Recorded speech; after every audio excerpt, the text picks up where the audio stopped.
Welcome to this explainer. Let's jump straight in, shall we? Today, we're focusing squarely on U.S. CGMPs, specifically 21 CFR210 SubpartJ, records and reports. Now, if you're anywhere in pharmaceutical manufacturing, whether you're on the floor, in the lab, or part of the quality control unit, SubpartJ is literally your operational backbone. We're going to unpack these regulations with a strict, practitioner-grade approach today. We want to make absolutely sure you've got the exact knowledge you need to stay compliant and stay audit-ready. So here's our roadmap for this session. We'll be running through the compliance backbone, retention and equipment logs, master versus batch records, mandatory quality review, beyond the batch, and finally, audit risks and readiness.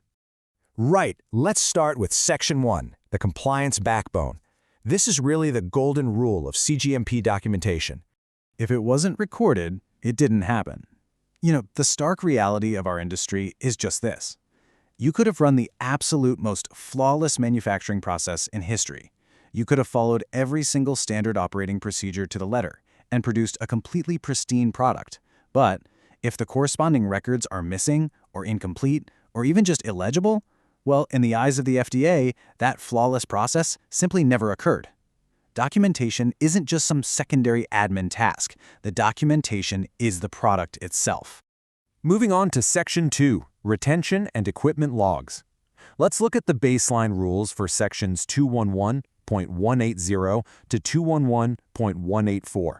Under Section 211.180, your primary retention rule is very strict. Records must be retained for at least 1 year past the expiration date of the batch.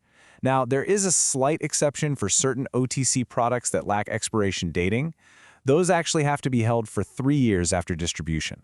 But for the vast majority of finished pharmaceuticals, you really need to embed this rule in your mind. It's at least 1 year past expiry. And look, it's not enough to just shove some paper into a damp warehouse box somewhere. Section 211.180 requires that records be readily available for authorized inspection during that entire retention period. Your archivists and QA staff have to ensure data is highly legible, easily retrievable, and securely protected from any loss or damage. On top of that, electronic records must be fully compliant with 21 CFR Part 11. Basically, if an FDA investigator asks for a batch record from 2 years ago, you need to be able to produce it promptly and it needs to be in pristine condition. Next up, looking at Sections 211.182 and 211.184, the regulations demand strict, continuous equipment cleaning and use logs. This is alongside meticulous records for components, containers, and labels. Every single use, every cleaning event, every maintenance action, it all must be logged per individual piece of major equipment. The FDA expects a completely unbroken audit trail. They want to see exactly what product was in a specific tank before your current batch, who cleaned it, and exactly who verified that cleaning. That brings us to Section 3, master versus batch records, or as we can think of it, the approved recipe versus the executed reality. Getting this distinction spot on is absolutely essential. We have the Master Production Record, or MBR, under Section 211.186. This is your approved recipe. It requires the dated signature of the quality control unit, and it outlines your exact components, theoretical yields, and step-by-step instructions. Then we have the Batch Production Record, or BMR, under Section 211.188. This is the executed build. It's an accurate copy of the master, sure, but it is filled with actual measured weights, actual yields, specific operator initials, and second-person verifications. So think of it like this. The MBR tells you what to do, the BMR proves what you actually did. Now for Section 4, mandatory quality review. The quality control unit acting as the ultimate gatekeeper. For any QA reviewers tuning in, this is your primary gatekeeping function. Under Section 211.192, the QCU must review all batch and associated records. If there are any deviations or specification failures whatsoever, they must be thoroughly investigated. And crucially, you have to assess if that failure extends to other batches of the same drug product, or maybe even different products entirely. Finally, you document the final disposition: approve, reject, or rework. Operations executes the batch, absolutely, but quality must independently verify its compliance. Section 5, beyond the batch. This is where we trace the data trail post-production. Because as we know, documentation doesn't just magically stop at the loading dock. Under Section 211.194, lab records must capture all raw data, test results, and clear references to the methods used. Section 211.196 covers distribution records. These are critical for patient safety because tracking the consignee, lot, strength, and shipping date is what ensures rapid recallability if things go sideways. Finally, complaint files under Section 211.198 require written procedures to evaluate issues for reportability alongside periodic trending so you can actually spot systematic flaws over time. And that leads us to Section 6, Audit Risks and Readiness. Let's talk about protecting the operation from Form 483 citations. So let's look at some real-world headaches, common FDA Form 483 citations under SubpartJ, and more importantly, how to prevent them. Batch records missing signatures, you can virtually eliminate that by moving to electronic records with forced sign-offs.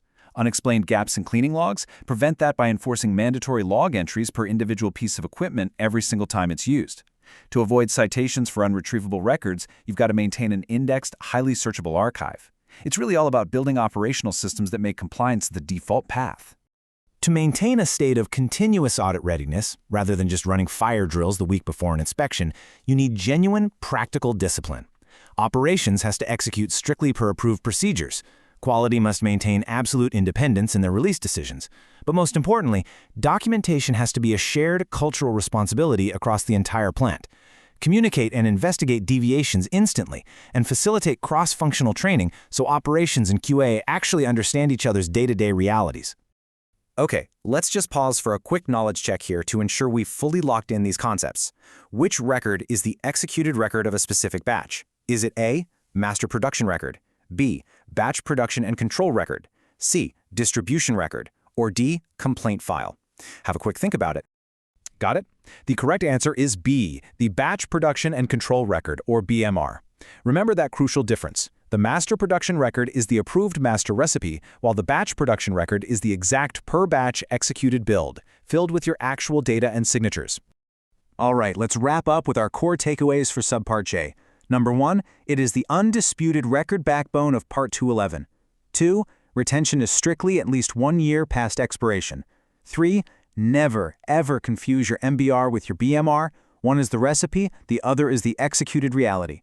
4, QCU production record review is absolutely mandatory. And 5, electronic records must adhere seamlessly to Part 11.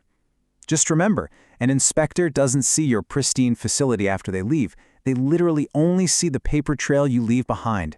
So ask yourself, if your records were the only proof your product was actually safe, how confident would you be in releasing it? Flawless documentation is the truest measure of CGMP compliance.